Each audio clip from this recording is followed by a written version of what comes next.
¿Vos estás bien? ¿A vos te pasa algo?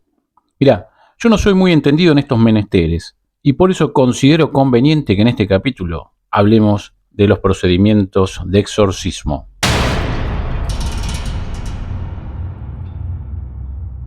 El Rituale Romanum de 1614, revisado en 1999, es el ritual de exorcismo de la Iglesia Católica. Es un sacramental, no un sacramento, un sacramental, es decir, es un signo sagrado instituido por la Iglesia que imita a los sacramentos y tiene como fin preparar a las personas para recibir el fruto de los sacramentos y santificar diversas circunstancias de la vida, como por ejemplo una situación muy común como la posesión demoníaca. Ponele. En otras palabras, los sacramentales son actos u objetos bendecidos por la Iglesia que a través de la oración y la devoción ayudan a los fieles a acercarse a Dios y a vivir su fe de manera más profunda y fundamentalmente alejar a los seres infernales inmersos en el cuerpo de los posesos. Queridos noctámbulos, por supuesto que estas no son cosas que pueden llevarse a la ligera. Con carácter previo tiene que existir un signo de posesión. Según la Iglesia, estos signos incluyen aversiones extremas a lo sagrado, la existencia de una fuerza sobrehumana por parte del sujeto, el conocimiento de cosas ocultas o incluso el dominio de lenguas desconocidas. Sin embargo, la Iglesia enfatiza la prudencia para distinguir entre posesión y, por supuesto, enfermedades mentales. Un exorcismo solamente puede ser realizado por un sacerdote autorizado por un obispo, tras un proceso riguroso de evaluación previa para confirmar si el sujeto, el cual se encuentra fuera de sus cabales, se encuentra realmente poseído. Pero pasemos ahora propiamente a la estructura del ritual católico de exorcismo. Bueno, el ritual comienza de la siguiente manera. Primero la preparación, la cual incluye, por supuesto, estas entrevistas previas con el afectado para llevar adelante una evaluación psicológica y médica para descartar causas naturales, ¿no? Y luego, en su caso, con los elementos necesarios, requerir la autorización del obispo. Autorizado el procedimiento, bueno, quien lo llevará adelante deberá situarse en el lugar de los hechos. Y este exorcismo comienza con oraciones iniciales, ¿no? El sacerdote invoca la protección divina y recita salmos o letanías, ¿no? Como la letanía de los santos, lo cual implica de algún modo un llamamiento a la protección de cuanta entidad del bien homologada por el clero católico se encuentre en situación de ser invocada. Y luego continúa la imposición de manos, ¿no? El sacerdote coloca sus manos sobre la persona pidiendo la liberación del mal que mora en este sujeto. Con posterioridad, enmarcado en las lecturas bíblicas, el sacerdote lee pasajes del Evangelio relacionados con la autoridad de Jesús sobre los demonios. Por ejemplo, Marcos 5, 1 y 20.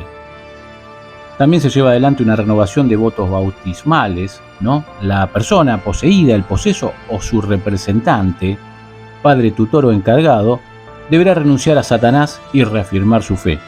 Luego el sacerdote, en nombre de Cristo, ordena al espíritu maligno que abandone a la persona, usando fórmulas como exorcízote, te exorcizo. Esto es lo que se conoce con el nombre de orden de expulsión. Por supuesto, enmarcado en los procedimientos clásicos previstos por la Iglesia Católica, se utilizan sacramentales, ¿no? Se emplea agua bendita, crucifijos, reliquias o la estola del sacerdote para reforzar la autoridad espiritual. Existe un aspecto que es menester destacar. El ritual en todo momento debe ser discreto, evitándose cualquier publicidad.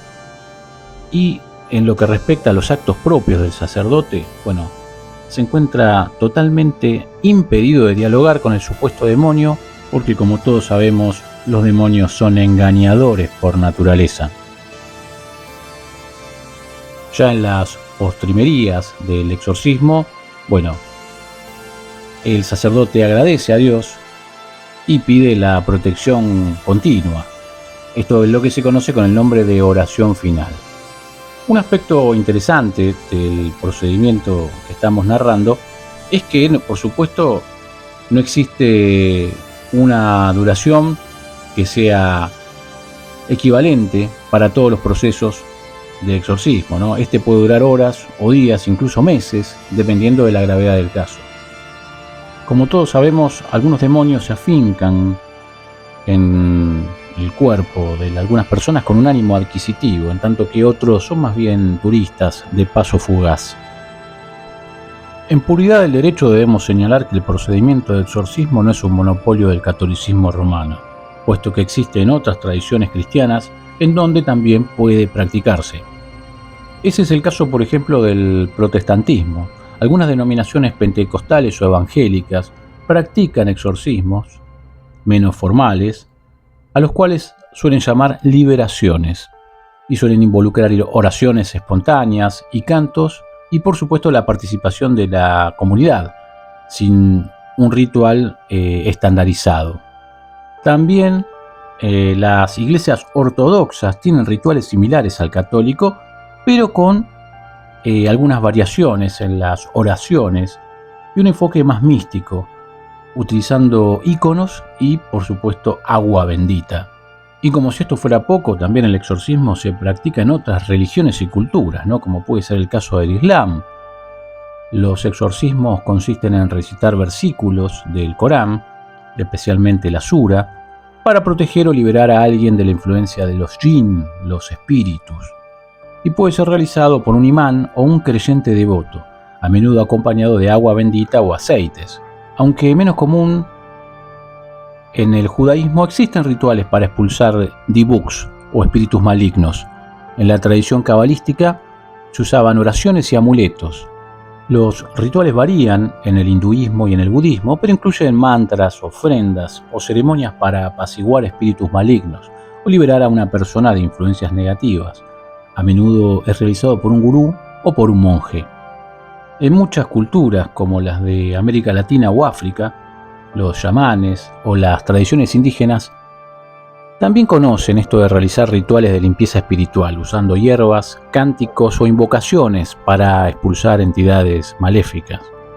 Aunque sin perjuicio de todo lo expuesto hasta aquí, debemos señalar que muchos casos de supuestas posesiones demoníacas han sido explicados como trastornos por la epilepsia, esquizofrenia o trastornos disociativos de identidad, lo que han llevado a que en algunos foros se efectúen críticas sobre la validez de los llamados exorcismos. La Iglesia Católica moderna insiste en las evaluaciones médicas previas para evitar errores, ¿no? Para incurrir en errores. Es importante evitar el dispendio procedimental en estas cuestiones, debiendo eludirse cualquier invocación en vano. Algunos casos reales vinculados a procedimientos de exorcismo, como el famosísimo caso de Anneliese Michel, que inspiró el exorcismo de Emily Rose, han generado controversia, ya que esta chica murió en las sesiones y su muerte levantó preguntas sobre una eventual negligencia médica que vino a propiciar el exorcismo antes que el uso adecuado de las artes curatorias. También tenemos que señalar que el cine ha moldeado la percepción del exorcismo, haciéndolo parecer más teatral de lo que es. En la realidad, los exorcistas describen el proceso como más espiritual que físico, con manifestaciones sobrenaturales extrañas, raras o inusuales. De lo que no nos cabe dudas es que el exorcismo ha sido un tema fascinante y recurrente en la literatura y en el cine, en la tradición, especialmente vinculándolo al género del terror, ¿no? Al género fantástico, donde se lo utiliza como un recurso ineludible para generar terror. El exorcismo, o la idea del exorcismo, explora, por supuesto, conflictos espirituales y cuestiona la frontera sobre lo natural y lo psicológico, ¿no? Resta señalar que, la idea del exorcismo tiene raíces en textos religiosos que han influenciado incluso la literatura, ¿no? Como por ejemplo la Biblia. Tanto el Nuevo Testamento como textos apócrifos describen a Jesús y a sus discípulos expulsando demonios. lo que establece un precedente para narrativas cristianas posteriores. Estos relatos inspiraron obras medievales y renacentistas que exploraban la posesión demoníaca. En la literatura moderna, el exorcismo se popularizó, ¿no?, como un recurso narrativo en el género que decíamos hace unos instantes, el terror, ¿no?, especialmente en el siglo XX. Como antecedentes fundamentales tenemos de 1971 El exorcista, de William Peter Blatty. Esta novela es la obra más icónica sobre exorcismos, basada en un supuesto caso real de 1949, que narra la posesión de una niña, Regan, no Ronald Reagan. Regan era la niña, y los esfuerzos de 2 sacerdotes para liberarla. La novela combina horror psicológico, cuestionamientos teológicos y un retrato crudo de la fe en crisis. Su éxito y el de su adaptación cinematográfica de 1973, que todos conocemos, consolidó el exorcismo como un tropo literario y cultural, influyendo en innumerables obras posteriores. Tenemos de 1967 El bebé de Rosemary, de Ira Levin. Aunque no es estrictamente sobre exorcismo, esta novela explora temas de posesión y satanismo, ¿no?, sentando las bases para el interés moderno en lo demoníaco. Su atmósfera de paranoia influyó en narrativas de exorcismos posteriores, ¿no? Y por supuesto, del año 2005 tenemos El exorcismo de Emily Rose, aunque sin lugar a dudas fue más conocida por la película, ¿no? La novela se basa en el caso real que inspira a Anneliese Michel, ¿no?, que exploran el choque contra la fe, la ciencia, la justicia, con el exorcismo como eje narrativo. Este es, por cierto, el caso fatal que referíamos hace unos minutos.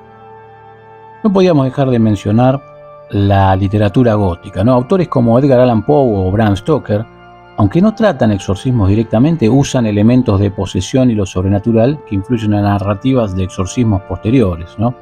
En la literatura asiática, como en las historias de fantasmas japoneses, los kaidan, o en obras chinas inspiradas en el taoísmo, los rituales de expulsión de espíritus malignos son comunes, aunque difieren del exorcismo cristiano. Por ejemplo, en El viaje al oeste del siglo XVI hay episodios donde monjes budistas enfrentan demonios. Queridos noctámbulos, vamos a ir dejando por acá porque el tema, la verdad, que se está volviendo un tanto escabroso, bastante pedregoso, y nos despedimos hasta la próxima vez. Muchas gracias por haber llegado hasta acá y, por supuesto, va de retro Satanás.